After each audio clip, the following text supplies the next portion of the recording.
Good afternoon everyone. This is Shri Kanwar.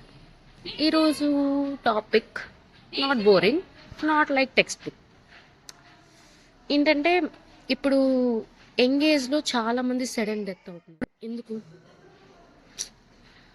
ఎందుకంటే engage వాళ్ళకి సడన్గా ఎందుకు కొలాప్స్ అవుతున్నారు? ఏజ్ తక్కువే కదా, సేఫే కదా అని చాలా మంది అనుకుంటారు కదా. మెయిన్ రీజన్ చెప్పనా?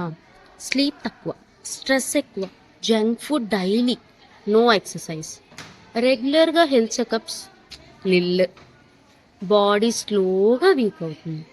ప్రాబ్లమ్ సడన్గా ఏం రాదు, ఇయర్స్ నుంచి బిల్డ్ అవుతుంది.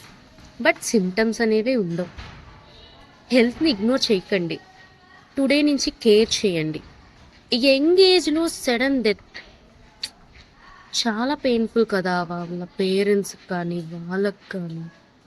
So please take care of your health. మీరు కూడా ఇలా డైలీ ఎక్సర్సైజ్ చేస్తారా? కామెంట్ చేసేయండి.